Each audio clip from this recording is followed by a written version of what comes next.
Well, I'm glad to have Mark Coker here with me today. Mark has an interesting story and has kind of revolutionized the publishing field and is kind of probably on some people's hit lists with all the innovation that he's brought. So, Mark, glad to have you on the call. Well, great to be here, Dale.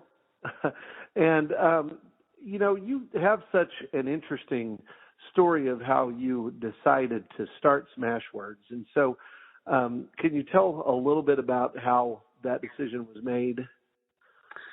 Sure. About 12 years ago, my wife and I decided to write a novel together. My wife is a former reporter for Soap Opera Weekly. So we wrote a novel about the daytime television soap opera industry. After finishing the novel, we shopped it around to agents. We were lucky enough to get represented by one of the top agents in New York City, Distel and Goderich. And for 2 years, they tried to sell the book to all the major publishers of commercial women's fiction, and for 2 years, they got nothing but rejection.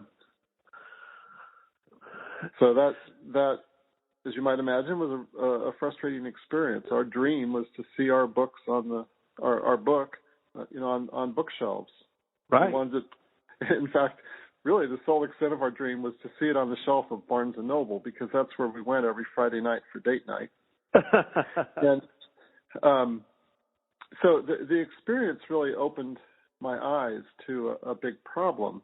I quickly came to realize that the large traditional publishers are in the business of selling books more than they are in the business of publishing books. They need to acquire books that have the greatest commercial potential, and I don't fault them for that. But the problem with that model is that even despite all their wisdom, at the end of the day, they're only guessing which books might sell. They don't really know.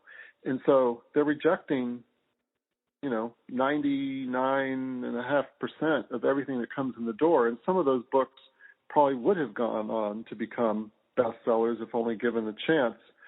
So that's kind of how I approached this problem. So I thought, all right, it's clear that large publishers are unable, unwilling, and disinterested to take a risk on every author. Wouldn't it be cool if someone somewhere, some company somewhere, could say yes to every author and could publish every author at no cost to the author?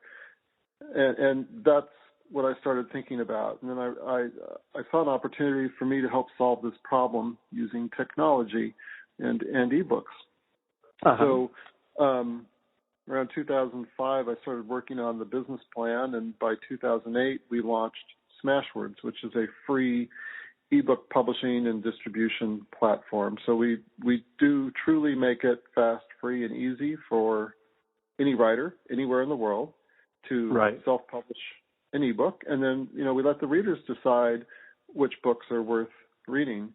And as I suspected, a small percentage of our authors, most of whom have been rejected by the traditional system, small percentage of our authors have gone on to become major international bestsellers, and that's really exciting.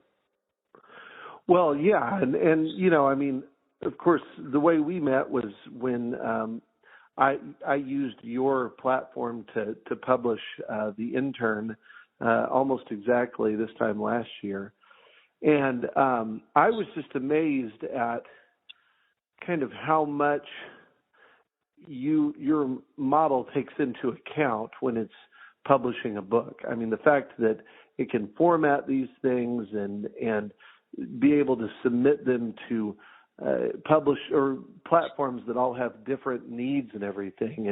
And so tell me about the process of creating Smashwords. I mean, that just seems like there's so much to it. Well, it started in 2005 with me working on the business plan and researching the publishing industry. Keep in mind that in 2005, I was a complete newbie. I didn't know anything about the business of publishing. My background was in technology marketing here in Silicon Valley. And so I just started studying everything I could about the ebook market. one of my primary sources for a lot of really great material is Teleread, David Rothman's blog, which is still in business today.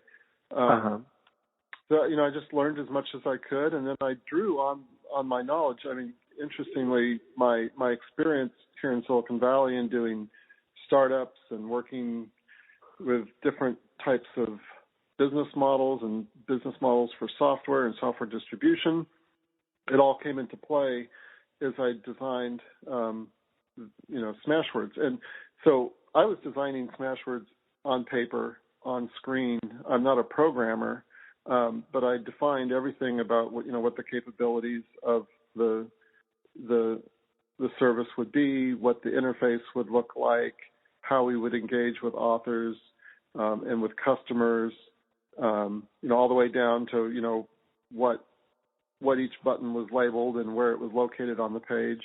And then in 2007, I hired a full-time software developer to be my first employee, and he started coding all of the site, and so that was our first employee.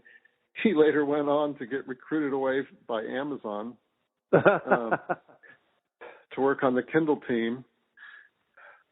He went to another company first, and then Amazon recruited him from the other company.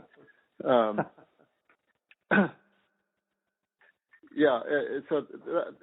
we launched, we first previewed Smashwords to a very small number of people, including David Rothman and two other people, in February or January of 2008. In February 2008, we previewed the company at the O'Reilly Tools of Change conference in New York.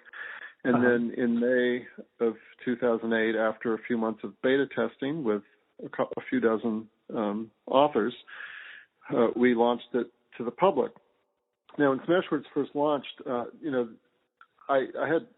it was simply an ebook publishing platform and an ebook store. So we created the store so that the authors could have a place to sell their digital book.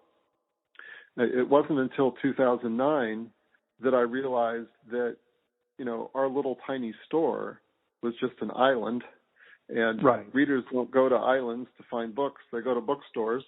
And so I realized that we needed to get our books in bookstores. And so it was 2009 I started reaching out to retailers, asking if they'd like to carry our books.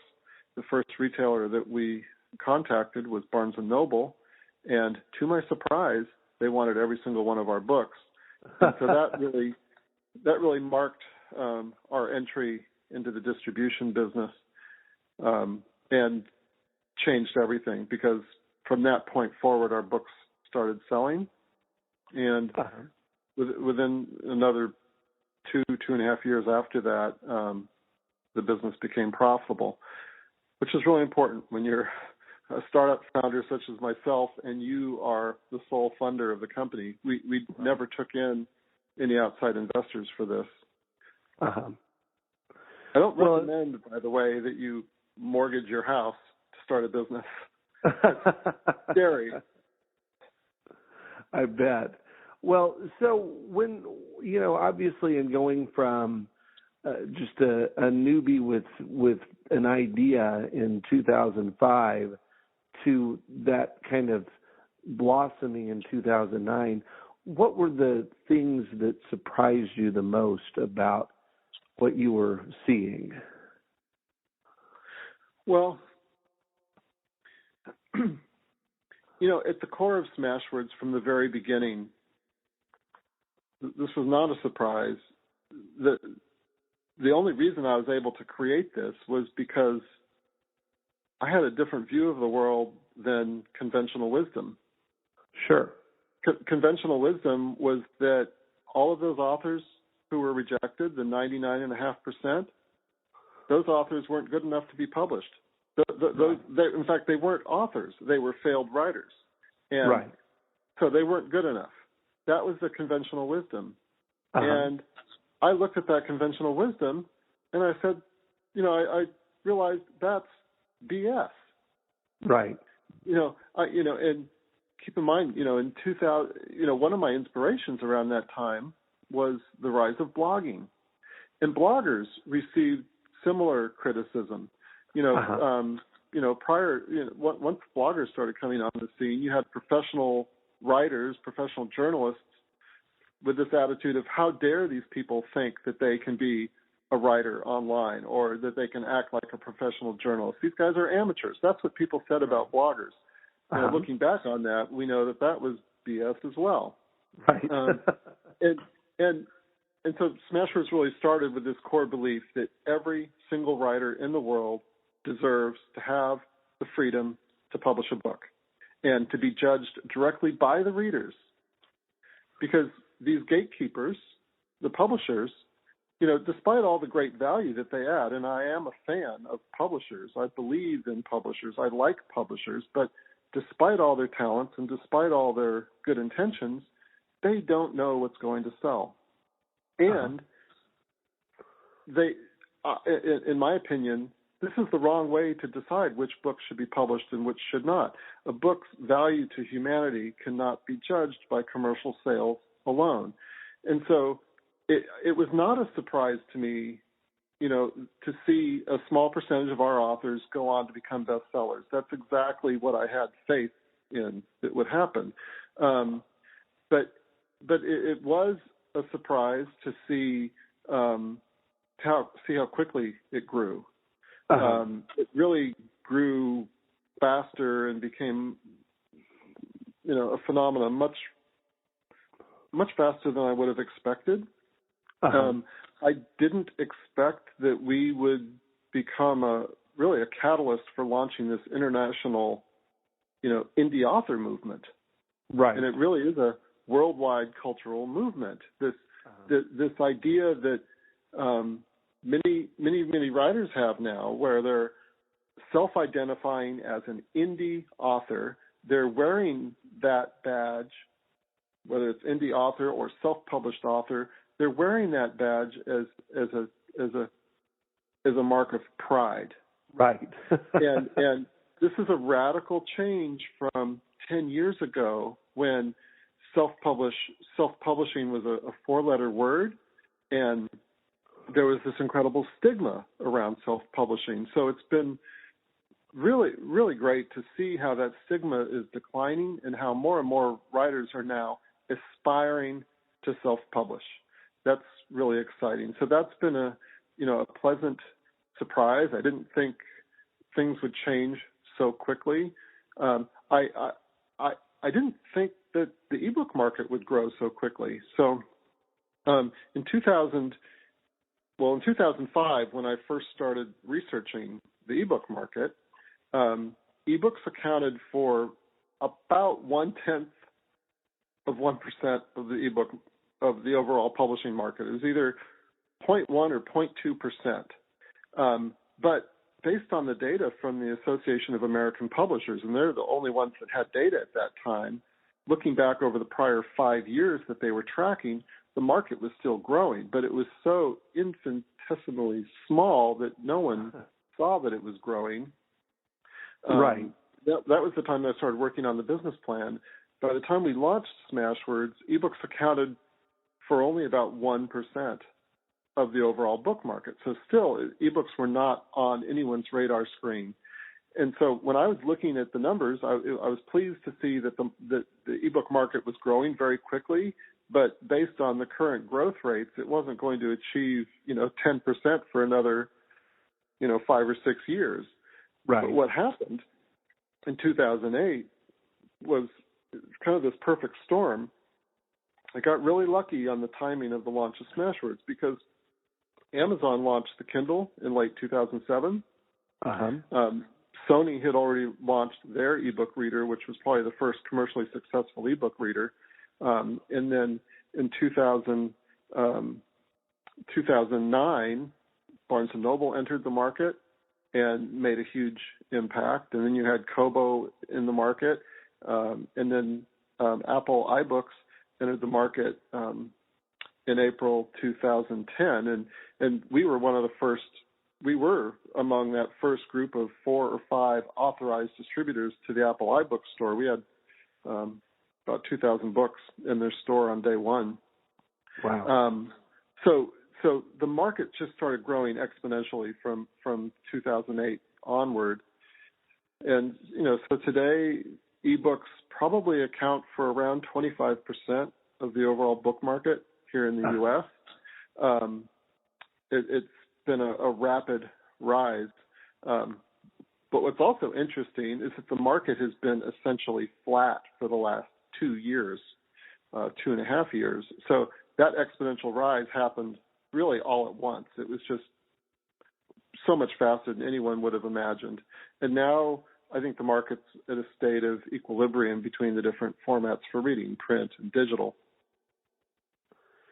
Do you think that what happened and the way it happened, I mean, is there any way to compare like how many books a traditional publisher would put out in a year, titles, not the number of copies, compared, I mean, you guys publish well more than all of the traditional publishing companies, right, in terms of the number of titles? Yeah. In terms of the number of titles, we're probably publishing, in a week or a month more than they're publishing in a year. And I think that certainly then, I mean, that has to, having that many kind of people that would not have been serviced by the old market, I mean, that has to account for a certain amount of the rise, doesn't it? Well, certainly. The self-published authors are taking market share, ebook market share from the traditional publishers. And it's really difficult to measure what that is. Every once in a while, you'll get a retailer like Amazon or Kobo who releases a number, but probably around 15% of ebook sales at the major retailers today are self-published ebooks. Yeah, that's up from 0% at the beginning, and this trend is going to continue because the self-published ebook authors have competitive advantages over the traditionally published ebook authors. These indie authors can price their books lower, more competitively, and earn a royalty rate that's 4 or 5 times higher than what they're getting from the large publishers. And so you combine that pricing power of pricing at $2.99 or $3.99 versus large publishers pricing over at $10, and you combine that with a much higher royalty. You've got indie authors selling lower priced books and earning more for every unit that they sell than the authors of the traditional publishers. And because the price is lower, the indie authors are able to capture more readers more quickly than many of the traditionally published authors, at least in the ebook space. On the print side, the traditionally published authors still have a tremendous advantage because the publishers are able to get the print books into bookstores. Well, and there's no doubt about that. Now, I guess one of the things that I'm surprised in the way you phrased it kind of early on is you said that the traditional publishers don't know what books are going to sell. And I've never heard you phrase it, despite having listened to a lot of your lectures about how you say to take this market on. I've never heard you phrase it like that. And I think that's kind of a shocking statement. Tell me a little bit more what you think about that. Well, you look at some of the most massive bestsellers that have come along in prior decades and in recent years. They often come out of left field. They're often books that barely got published. I mean, every author who's got a publishing deal, will tell you their tales of woe, how they've got a closet full of rejections. Sure. So many of these books were almost not published, almost never published. Many of these books become surprise hits. At the end of it, publishers are smart, well-intentioned people. They know more about the publishing industry than the average person on the street. Sure. But despite their talent, They really don't know what readers are going to react to. In fact, readers don't really know what they want to read until it smacks them upside the head. The very best books are the books that, offer something new or fresh or an incredible story that hasn't been told before, or in a way that hasn't been told before, that make the readers, go, wow, that move them in a way that no book has moved them before, that generate that buzz and the word of mouth. Ultimately, books sell on word of mouth. Any publisher can spend millions of dollars on a marketing campaign, and they might sell a lot of books, but in order for a book to sustain itself and continue to sell well, it needs to be based on word of mouth. I think that's what's going on. We've certainly seen many self-published authors become huge commercial successes, and you talk to them, and sometimes they'll tell you, I didn't do anything to market my book. It was word of mouth. I just uploaded it, and it started selling, and that's that kind of organic growth is available to every single author.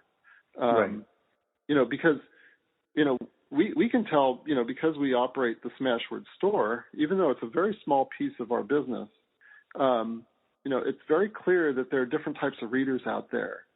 We have readers that scour every single book that's published at Smashwords. They're looking for something new, and we do something unusual at Smashwords. Every single book goes on the homepage the moment it's uploaded, in all of its glory, positive or negative. and so we've got readers that click through that, and they're looking at every single book for something to read. And, those readers are not representative of the majority of readers. But what we see is that there are different types of readers who are interested in different things. Some readers will only download books that are free if they don't already know or trust the author. Some readers will click on every single book and read the description and then decide if they want to sample it. There's some readers who are omnivores like that. Other readers will only read a book if it's recommended to them by a friend or if they read about a review. Every single one of us is different in how we discover books. But that little core group of people that open up everything, they're like the engines of discovery for the rest of the world. Because if those people open up your book, even if it's got a horrible cover, even if it's priced at an insane price, even if you've got typos in your book description, your book still has a chance to get read. And so I think that's what's happening. That everything that's published online is going to get looked at by at least a few people, and the opportunity for the author is to write that book that grabs that first person and turns that first person into another reader through word of mouth. Right. Do you think that obviously one of the big debates in publishing now has been spurred on by the ebook revolution, and that is the value of giving your work away for free. And I'd really be interested to hear your take on that. Sure. Well, from day one at Smashwords, we've allowed our authors to set the price at free. And it was kind of a revolutionary idea back in 2008. And, even to this day, we have people ask us, why do you do that? How do you make money on free books? And my answer has always been the same. My answer has always been that, I have faith that if readers download these books and enjoy these books, they're going to seek out the other books from that author. And I have faith that most authors would like to earn money. So most authors are going to have other books priced at free or use free as a method of, eventually generating income. And that's exactly what's happened.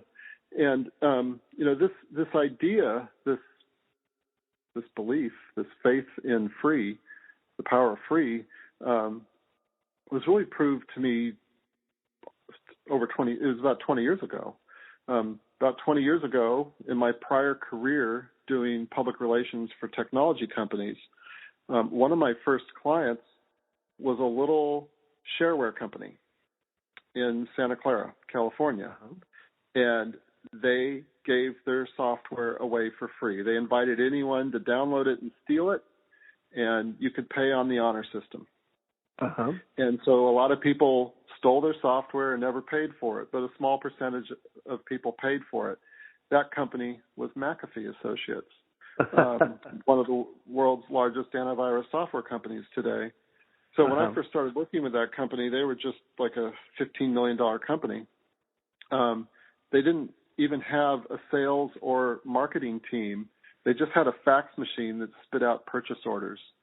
This company was printing money, and it was all thanks to the strategy of making their software free and available to anyone. Because what happened is that everyone downloaded their software, and then companies, large companies wanted to pay for their software, and they looked around and they asked their IT people, which antivirus software should we use? And the IT people would say, oh, we're already using McAfee. And then the corporations would say, oh, gosh, we need to pay for that. So that's kind of what happened. And that model served, that's like one of the foundational business models of the Internet. Years later, the Netscape browser was released to the world for free. And I think the success of the Netscape browser really changed everyone's attitude about free and how you can use free to convert people into paid users down the line in some other way. Our data that we've looked at really supports the power of free. We found that, free books get downloaded about 41 times more than a book at any other price. So it's an engine for discovery. You got to put yourself in the shoes of readers. Readers see this glut of books. They see all of these authors that they don't know, that they don't trust yet. And when you make your product free, it eliminates the financial risk of them taking a chance. And then if they read your book, if they enjoy your book, then you've earned their trust. And then often those readers will go on and purchase the paid book. One of the first Smashwords authors to really prove this is Brian Pratt. He writes epic fantasy. And I remember in the very early days of Smashwords, back when in a good day we would only sell, $10 worth of books in our store. Keep in mind we're only taking a commission of about 10%, 15% on that. Every once in a while I would see these orders for it was like $30, $35, a single order coming in. I was like, that was pretty eye-opening. Wow, someone's spending $35, $30 for just a bundle of digital bits and bytes. And I would look at the order, and they would be orders for Brian Pratt's series. And I'd look closer, and I saw that Brian was pricing the first book in his series for free. And the book is like 150,000 words. So he's giving a lot of stuff away for free. Right. And readers were so impressed by the end of reading the first book in the series that they loved Brian's writing, they were invested in the story, and they bought the other 6 or 7 books in the series sight unseen all at once at $5.95 each. So, and Brian still prices his other books in the series at $5.95, which is the high end of indie author pricing. But it's a great example of what happens once you earn the reader's trust. Once you earn their loyalty, they will spend money. So got some other data I can share with you. In the last couple of years, we've looked at the performance of series, and we found that series that have a free series starter earn more money than series that don't have free series starters. On average, about 2/3 more. Okay. So, really, for any series writers listening to this, you are crazy not to at least experiment with a free series starter.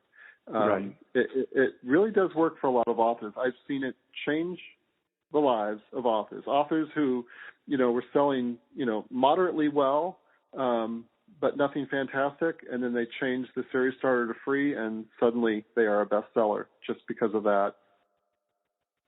Well, and certainly you see with the number now of traditional publishing houses that are adding their names to, programs like BookBub and everything. I mean, you're seeing how much that model is coming to the traditional world as well as the indie world. Yeah, you're seeing the traditional world getting more aggressive on price promotions, but we're still not seeing the traditional world embrace free. Uh-huh. I've only seen a couple publishers try it, and for the most part, they just don't. It runs so counter to their long entrenched ideas of I don't know, whatever, the value of intellectual property, or maybe simply their publishing agreements with the literary agents don't allow it. But this is one area where the indie author still has just a tremendous advantage over the traditionally published authors, because the large publishers are not using this secret weapon. Wow. Well, so what's next for Smashwords? What are you all hoping to roll out? How do you see it going from here? Well, if you look at the history, our 8-year history, we've always been about creating powerful, professional grade tools that give writers the ability to publish with pride, professionalism, and success. And so you're going to continue to see us build more tools that give writers more abilities to reach more readers, to gain competitive advantage in the marketplace. One of the big focus, for us on the development side for the last 2 years has been around pre-orders. We've done some really innovative things around pre-orders. We've made, we've been doing pre-orders for about 2.5 years now. Our data proves that books that are born as pre-orders sell more copies overall than books that are just simply uploaded the day of release. In June of this last year, we announced a really significant update to our pre-order capability that we call assetless pre-orders, also called metadata-only pre-orders. These assetless pre-orders allow authors to establish their pre-order up to a year in advance before the book is released, even before the book is written. So it allows authors to start collecting authors earlier, start proactively marketing their book months earlier, and it's just leading to some incredible success for the authors that take advantage of the tool. So we're going to be creating more tools along those lines. You'll see some interesting tools coming in the Smashwords store. Even though the Smashwords store is not the focus of our business, the focus of our business is distribution. There's some low-hanging fruit for us to make the store a more powerful tool for our authors. Everyone knows about our coupon codes, which are still fairly unique in the market, where authors can set custom coupon codes for their books, either cents off, dollars off, percentage off. So we'll be doing some things around that. Authors are going to see us continue to build out our distribution network. One of the great things about Smashwords is you upload your book once, and we get your book out to multiple retailers and library providers around the world. Over the last year, we've dramatically expanded the reach of our library distribution. So, we're reaching probably close to 30,000 public libraries around the world now. So we'll be doing more with libraries. You're going to see us doing more into other segments of the reading market. segments that aren't really very well served today by the indie community. So, definitely as a distributor, since that's core to our mission, over the next few years, you're going to see us dramatically increase the reach of our distribution network so that with that single upload, you can centrally manage your books across multiple channels and have multiple sales opportunities at every corner of the globe. Wow. So, in broad strokes, I think you're going to see more of the same. And then beyond that, anyone who's followed Smashwords closely, we are making incremental updates to our service every single week. Many of these updates aren't even visible, but they're in the background or they're in the foreground, but just so minor you don't see them.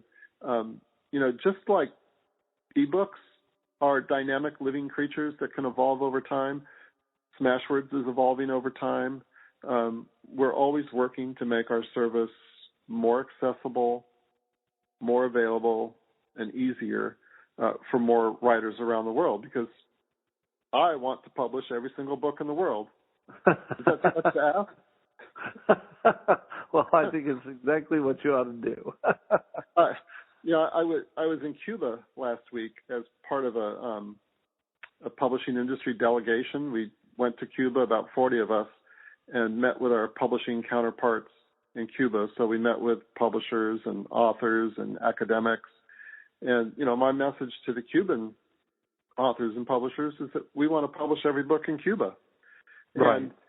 And, we can kind of laugh about it. Yeah, that's kind of a crazy thing to say. But, I look at the Cuban market and look at the challenges that they face.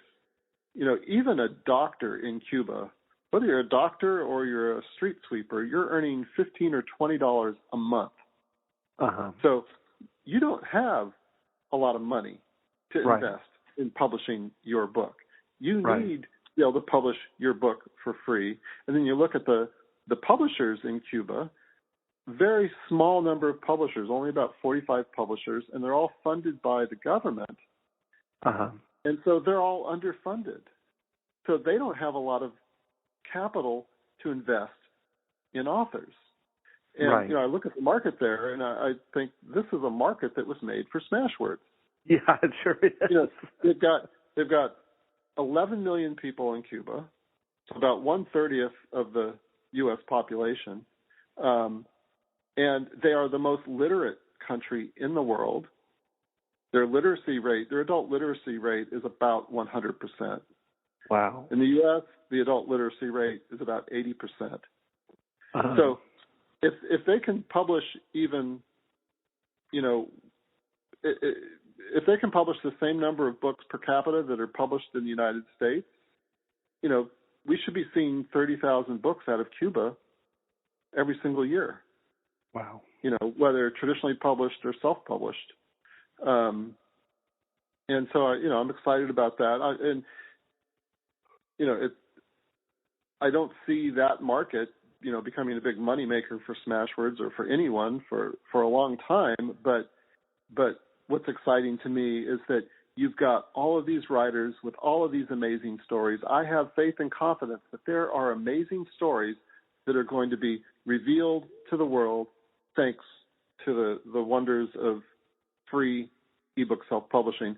That's the kind of stuff that gets me really excited, is just the opportunity for us to unlock stories for the benefit of mankind, to unlock future cultural classics. That's really exciting, and that's what we can help enable.